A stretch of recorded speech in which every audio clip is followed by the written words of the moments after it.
morning to all of you. Welcome to Saint Soldier Divine Public School. This is your accounts lecture for plus 1 commerce. Today we will discuss the treatment of bank reconciliation statement. And bank reconciliation statement में अगर हमें passbook का balance given है और हमने cash book के balance पे जाना है तो हम किस तरीके से उसकी एंट्रीज डालेंगे पॉजिटिव एंड नेगेटिव साइड। तो सबसे पहले आपको पता है कि हमने जब भी बैंक रिकन्सिलेशन स्टेटमेंट बनानी है तो उसका एक एंडिंग पीरियड होता है, उस एंडिंग पीरियड के अकॉर्डिंग ही बनानी है। जैसे मैंने यहाँ पे लिखा है एज ऑन 31 मार्च 2019। अब नेक्स्ट क्या है, जब भी हम फॉर्मेट बनाएंगे तो सीरियल नंबर, पर्टिकुलर, पॉजिटिव साथ में रुपीज़ का साइन, नेगेटिव साथ में रुपीज़ का साइन। तो अब किस तरीके से क्वेश्चन करना है, सबसे पहले हमें क्या चाहिए, बैलेंस चाहिए। तो हम क्या लिखेंगे, बैलेंस एज पर पासबुक। और बैलेंस जो है वो हमेशा कौन सी साइड पे जाएगा, पॉजिटिव साइड। बट अगर यहाँ पे वर्ड है ओवरड्राफ्ट तो हम क्या करेंगे, ओवरड्राफ्ट एज पर पासबुक। और ओवरड्राफ्ट जो क्रेडिटेड इन्फॉर्मेशन कौन सी साइड पे आती है, नेगेटिव साइड पे जाती है। अब नेक्स्ट एंट्री उन्होंने क्या बोली कि जब भी पासबुक के रिगार्डिंग आपको कोई भी इन्फॉर्मेशन गिवन है तो इट मीन्स पहुंचना कहाँ पे है, कैश बुक में। तो अब जो हम सोचेंगे वो कैश बुक के बेसिस पे देखेंगे कि कैश बुक में उसकी एंट्री क्या हुई होगी।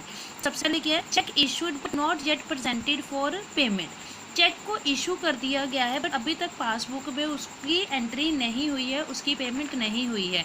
तो अब क्या हुआ कि कैश बुक में तो मैंने पैसे माइनस कर दिए थे, तो मैं पासबुक में भी उसको क्या कर दूंगी, माइनस कर दूंगी। नेक्स्ट आता है check deposited into bank not yet credited in passbook. क्या हुआ कि चेक डिपॉजिट करवाया गया बैंक में और अभी तक वो पासबुक में एंटर नहीं हुआ है, बट कैश बुक में तो उसको मैंने किस साइड लिख दिया, पॉजिटिव साइड लिख दिया है। तो अगर उसको मैंने पॉजिटिव साइड लिख दिया है, ऐड कर दिया है, तो मैं यहाँ पे भी क्या कर दूंगी, ऐड कर दूंगी। नेक्स्ट आता है cheque debited in cash book but not yet paid into bank. Cheque debit हुआ है, डेबिट मीन्स अब कैश बुक के अकॉर्डिंग हमारा रूल क्या है, debit what comes in. It means cash book में पैसे आए हैं, तो कैश बुक में आए हैं तो अब पासबुक में थोड़ा आए हैं क्योंकि उन्होंने लिखा है not yet paid into bank, अभी बैंक को नहीं दिए गए। बट अगर कैश बुक में उसको कंसीडर किया गया तो हम पासबुक में भी उसको क्या कर देंगे, कंसीडर देंगे। तो उसको कौन सी साइड पे लिखोगे आप, पॉजिटिव साइड। नेक्स्ट है check deposited into bank but not yet entered in cash book. अब देखिए क्या, चेक को डिपॉजिट कर दिया गया बैंक में बट अब इसकी ट्रांजैक्शन मैंने कैश बुक में तो लिखी ही नहीं। तो इट मीन जब मैंने कैश बुक में उसको पॉजिटिव साइड नहीं लिखा तो नेगेटिव में लिखा होगा, तो मैं यहाँ पे भी क्या कर दूंगी, उसको नेगेटिव साइड लिख दूंगी। ठीक है। नेक्स्ट है interest credited by bank. Interest को क्या किया गया है, क्रेडिट किया गया। कहाँ पे क्रेडिट किया गया है, बैंक में। Credited by bank in the sense कि आपको किसी तरीके की इनकम हुई है सीधा बैंक में।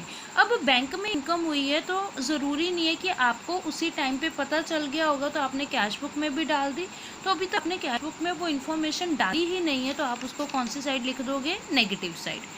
नेक्स्ट है bank charges debited by bank. Bank कहाँ पे, बैंक ने चार्जेस लिए हैं, कुछ खर्चे हुए हैं, तो जो वो खर्चे हुए हैं तो आपको उसको किस साइड लिख दोगे, पॉजिटिव साइड लिख दोगे, क्योंकि आपकी तरफ से अभी तक वो पैसे डिडक्ट नहीं हुए हैं। तो अगर आपकी तरफ से पैसे डिडक्ट नहीं हुए हैं तो आपको वो चीज़ क्या कर दोगे, आप ऐड कर दोगे। ये फॉर्मेट है किसका, पासबुक का। और जब हमारे पास बैलेंस आएगा, जब हम पॉजिटिव साइड टोटल करेंगे, नेगेटिव साइड टोटल करेंगे, और उस टोटल करने के बाद जो हमारे पास बैलेंस आएगा that is consider balance as per the cash book. Thank you.